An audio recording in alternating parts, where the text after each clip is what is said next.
ان آیتوں میں اللہ جل جلالہ نے تخلیق کائنات کے متعلق فرمایا ہے کہ اختلاف اللیل والنہار اور دن رات کا آنا جانا، سورج کا نکلنا، چاند کا نکلنا، بارش کا برسنا، یہ ساری کی ساری لآیات لأولی الالباب، اس میں عقل والوں کے لیے نشانیاں ہیں۔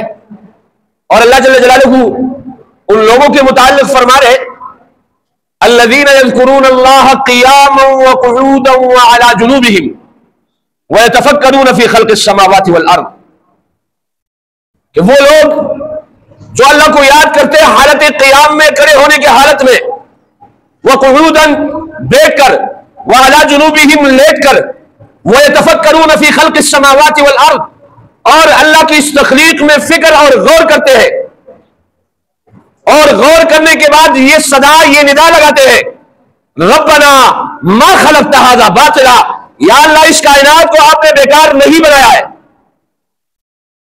اور یہ ندا لگاتے سبحانک، پاکیزہ ہے آپ، فقنا عذاب النار، یا اللہ ہمیں آگ کے عذاب سے بچائیے۔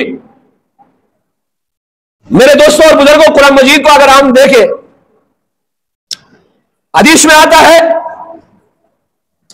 نبی پاک صلی اللہ علیہ وآلہ وسلم فرماتے ہیں اوتیت سبع مثانی، مجھے اللہ جل جلالہ نے چند چیزوں کے ذریعے سے فضیلت بخشی ہے۔ نمبر 1، فضلت بالمفصلات، مجھے مفصلات کے ذریعے سے فضیلت بخشی ہے اللہ نے، یعنی سورت کے اوائل کے ذریعے سے۔ اوتیت جوامع الکلم، مجھے اللہ رب العزت نے جوامع الکلم بنایا، یعنی وہ شخص بنایا ہے کہ مختصر سی بات کر کے سمندر کو کوزے میں بند کر لیتا ہوں۔ اور پھر نبی اکرم صلی اللہ علیہ وآلہ وسلم فرماتے ہیں جعلت لی الارض مسجدا وطہورا، اللہ جل جلالہ نے میرے لیے زمین کو مسجد بنا دیا اور پاکیزہ بنا دیا۔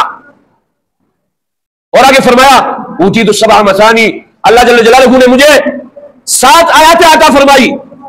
مفسرین فرماتے ہیں کہ قرآن مجید کا خلاصہ سورہ فاتحہ ہے، سورہ فاتحہ کا خلاصہ ایاک نعبد و ایاک نستعین ہے،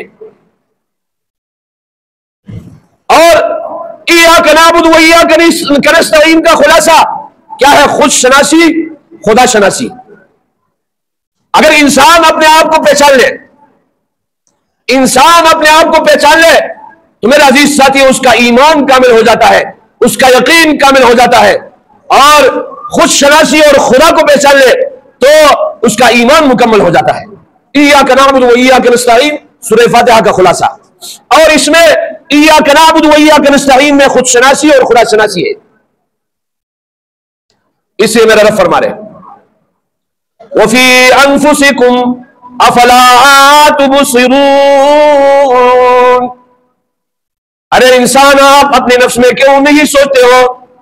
اللہ جل جلالہ فرما رہے آپ کے بارے میں لقد خلقنا الانسان فی احسن تقویم، میں نے اس انسان کو بہترین سانچے میں بنایا، سارے مخلوقات سے بہترین بنایا۔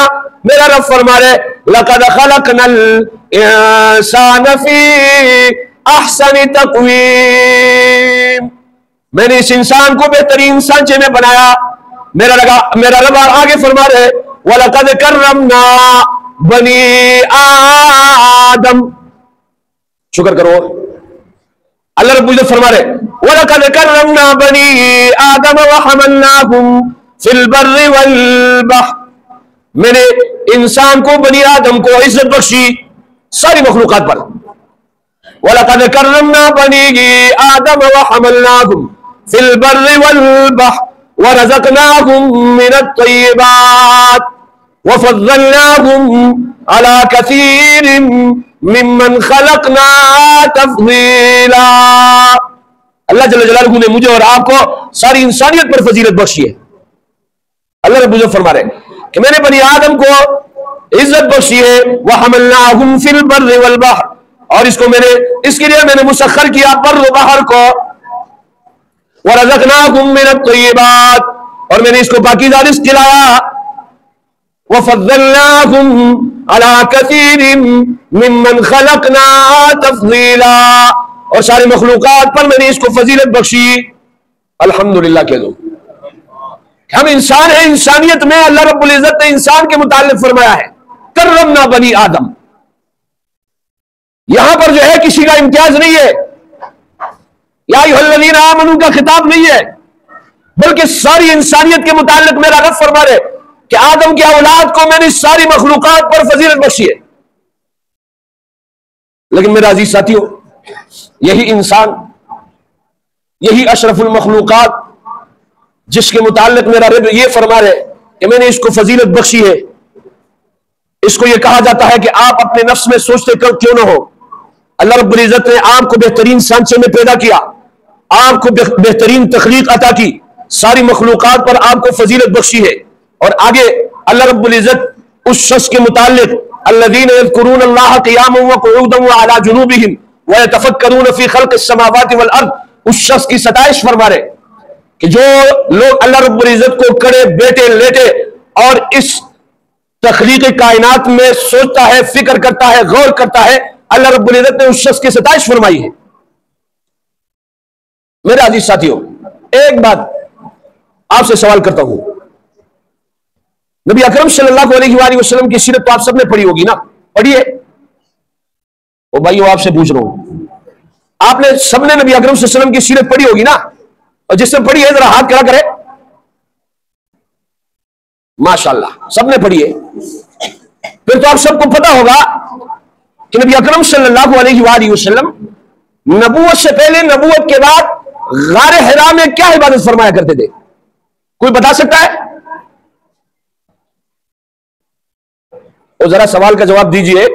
سیرت پڑھنے کے بعد یہ پتا ہونا چاہیے کہ میرا نبی غار حرا میں نبوت ملنے سے پہلے، نبوت ملنے کے بعد، جو شاعر کہتے ہیں نا، اتر کر حرا سے سوئے قوم آیا اور ایک نسخے کی میاں ساتھ لایا، یعنی قرآن مجید۔ غار حرا میں نبی اکرم صلی اللہ علیہ وسلم پر پہلی وحی ہوئی ہے نا، جب جبرائیل امین آئے اور جبرائیل امین نے نبی اکرم صلی اللہ علیہ وآلہ وسلم کو حکم دیا، اقرا اقرا، آپ پڑھیے بسم ربک الذی خلق، آپ پڑھیے اقرا بسم ربک الذی خلق۔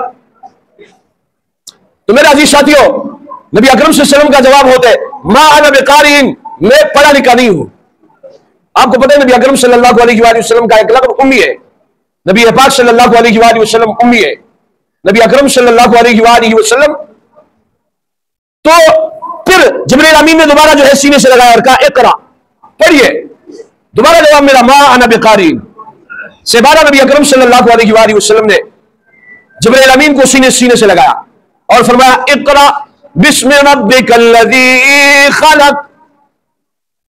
نبی اکرم صلی اللہ علیہ وآلہ وسلم کی زبان پر جاری ہوا، پڑھنے لگے، اور یہ ابتدائی آیت نازل ہوئی، سورہ علق کی آیت نازل ہوئی۔ تو نبی اکرم صلی اللہ علیہ وآلہ وسلم اس وقت نبوت سے پہلے، نبوت کے بعد غار حرا میں کیا عبادت کیا کرتے تھے؟ سوال ہے، جواب ملے گا؟ سیرت پڑھنے والے بتائیں گے؟ وہ بتاؤ نا یار۔ میرے نبی کا عمل تھا، چونکہ آپ کو پتا ہے نماز کب فرض ہوئی ہے؟ نماز معراج کے موقع پر فرض ہوئی ہے، اور معراج کا واقعہ نبوت کے کئی سالوں بعد ہے۔ تو نبی اکرم صلی اللہ علیہ وآلہ وسلم غار حرا میں کیا عبادت فرمایا کرتے تھے؟ وہ ہے کیا نا؟ وہ عبادت میں آپ کو بتاتا ہوں، وہ یہ عبادت تھی وَيَتَفَكَّرُونَ فِي خَلْقِ السَّمَاوَاتِ وَالْأَرْضِ رَبَّنَا مَا خَلَقْتَ هَذَا بَاطِلًا۔ میرا نبی کائنات میں سوچا کرتے تھے، اللہ رب العزت کی طرف سے آرڈر ہے، ارے اپنے نفسوں میں کیوں نہیں سوچتے ہو؟ اس کائنات میں کیوں نہیں سوچتے ہو؟ اس سورج چاند ستاروں میں کیوں نہیں سوچتے ہو؟ یہ بارش کے برسنے کو کیوں نہیں سوچتے ہو؟ وَيَتَفَكَّرُونَ فِي خَلْقِ السَّمَاوَاتِ وَالْأَرْضِ۔ میرا نبی کا عمل تھا، غار حرا میں نبی اکرم صلی اللہ علیہ وآلہ وسلم فکر کیا کرتے تھے۔ یہ سوچ اور فکر بھی عبادت ہے، اگر مثبت ہو، جیسے نبی پاک صلی اللہ علیہ وسلم فرمایا کرتے تھے۔ نبی اکرم صلی اللہ علیہ وسلم کا عمل تھا، نماز صبح میں فرض ہوئی نا، اس لیے اس کائنات میں دیکھ کر اس میں سوچنا، فکر کرنا، غور کرنا،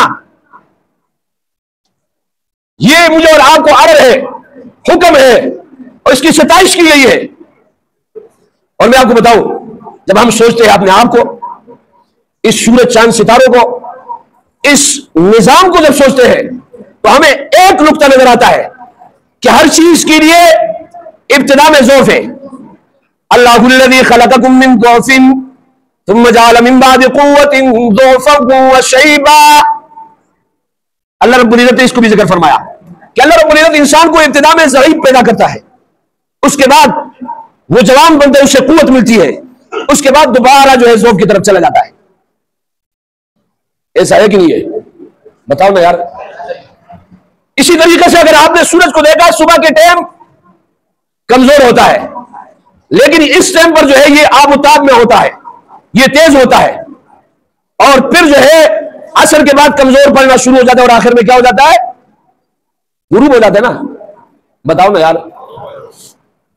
اس طریقے سے چاند کو اگر آپ دیکھیں، ابتدا میں جو ہے دیکھنے کے لیے دوربینیں ہم لگاتے ہیں. رمضان کی چاند نہیں بھائی، عید کے چاند دیکھنے کے لیے دوربین لگتی ہے. ایسا ہوتا ہے نا. اور رمضان کے بارے میں تو ہم جو ہے بہانے کر لیتے ہیں. تو ابتدا میں بالکل چاند بالکل پتلا، اس کے بعد پھر یہ بڑھتا ہے، آخر میں یہ 14 کا چاند بن جاتا ہے اور اسے بدر کہا جاتا ہے، اور پھر جو ہے یہ گھٹنا شروع ہو جاتا ہے. یعنی ہر چیز کے لیے اگر آپ سوچیں، انسان کو، سورج کو، چاند کو، ان چیزوں کو اگر آپ دیکھیں، شروع میں ضعف، پھر تیزی، پھر آخر میں ضعف، پھر جو ہے غروب. چاند کا بھی یہی مثال ہے، انسان کا بھی یہی مثال ہے. بچہ، جوانی، بڑھاپا، پھر جو ہے قبر میں. تو یہ ہر چیز کے متعلق میرا رب فرما رہے، جب آپ کائنات میں دیکھیں، ظلم جب بڑھتا ہے اور ابتدا جب اس کی ہوتی ہے، تو ابتدا میں آ جاتا ہے، اور پھر اس کے بعد اس کے عصر کا ٹائم آتا ہے، اور آخر میں جو ہے میرا عزیز ساتھیوں مغرب کا ٹائم آ کے وہ سورج غروب ہو جاتا ہے. آج اگر دنیا میں ہمیں لوگ قوت والے اور فلسطین پر ظلم کرنے والے دکھ رہے، تو اگر ہم قرآن مجید میں دیکھیں، قرآن مجید پر سوچے، اپنے نفس میں سوچے، سورج کو دیکھے، چاند کو دیکھے، تخلیق کائنات کو دیکھے، میرے عزیز ساتھیوں ہمیں ایک تسلی مل جاتی ہے کہ ظلم ایک دن ختم ہونا ہے. اس لیے میرا رب مجھے اور آپ کو فکر کرنے کا کہہ رہے، الذین یذکرون اللہ قیاما وقعودا وعلی جنوبہم وَيَتَفَكَّرُونَ فِي خَلْقِ السَّمَاوَاتِ وَالْأَرْضِ. اور اللہ رب العزت سے کہتے ربنا ما خلقت هذا باطلا. انشاءاللہ یہ ظلم ایک دن ختم ہو جائے گا، یہ ظلم ایک دن ختم ہو جائے گا. اللہ رب العزت مسلمانوں کو قوت عطا کریں گے انشاءاللہ. فلسطین کے ایک دن جیت ہوگی. جس طریقے سے آپ لوگوں نے دیکھا، دنیا کی ساری ٹیکنالوجی اور 54 ممالک، کئی 48 ممالک نیٹو کے ایک غریب ملک کے پیچھے آئے، ساری ٹیکنالوجی کو انہوں نے جو ہے استعمال کیا. لیکن میرے عزیز ساتھیوں آخر میں اللہ رب العزت نے کامیابی ان غریبوں کی اور ان نہتے لوگوں کی فرمائی ہے افغانستان کے شکل میں. اور پھر یہ لوگ منتیں سماجتیں کر رہے تھے، خدا کے لیے ہمارے لیے کوئی باعزت راستہ تلاش کر لے. انشاءاللہ غزہ میں بھی ایسا ہوگا، انشاءاللہ ہوگا. یہ میری وہی باتیں ہیں جو پچھلے جمعے سے منسلک ہے.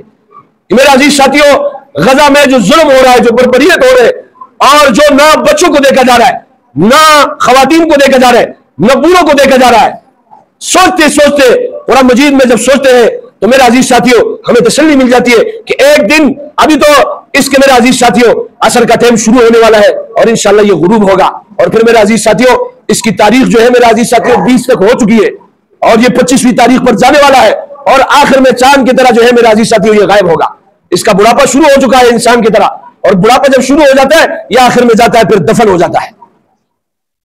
تو اس ظلم اور بربریت کو سوچتے ہیں انسان کا دماغ قرآن مجید کی طرف جب آتا ہے تو انسان کو ایک تسلی مل جاتی ہے. تو میرے عزیز ساتھیوں ہمیں جو اللہ رب العزت نے قرآن مجید پر غور کرنے کا کہا ہے، وَيَتَفَكَّرُونَ فِي خَلْقِ السَّمَاوَاتِ وَالْأَرْضِ کو عبادت قرار دیا، اس لیے کہ جب ہم اس خالق کائنات کی تخلیق میں سوچیں گے، فکر کریں گے، غور کریں گے، میرے عزیز ساتھیوں اللہ رب العزت کی طرف سے ہمیں ایک تسلی ملیں گے. میں انہی باتوں پر اتفاق کرتا ہوں. اللہ رب العزت سے دعا کرے جو کچھ کہا گیا سنا گیا اسے سمجھنے، اس پر عمل کرنے کی توفیق عطا فرمائے. وآخر دعوانا الحمدللہ.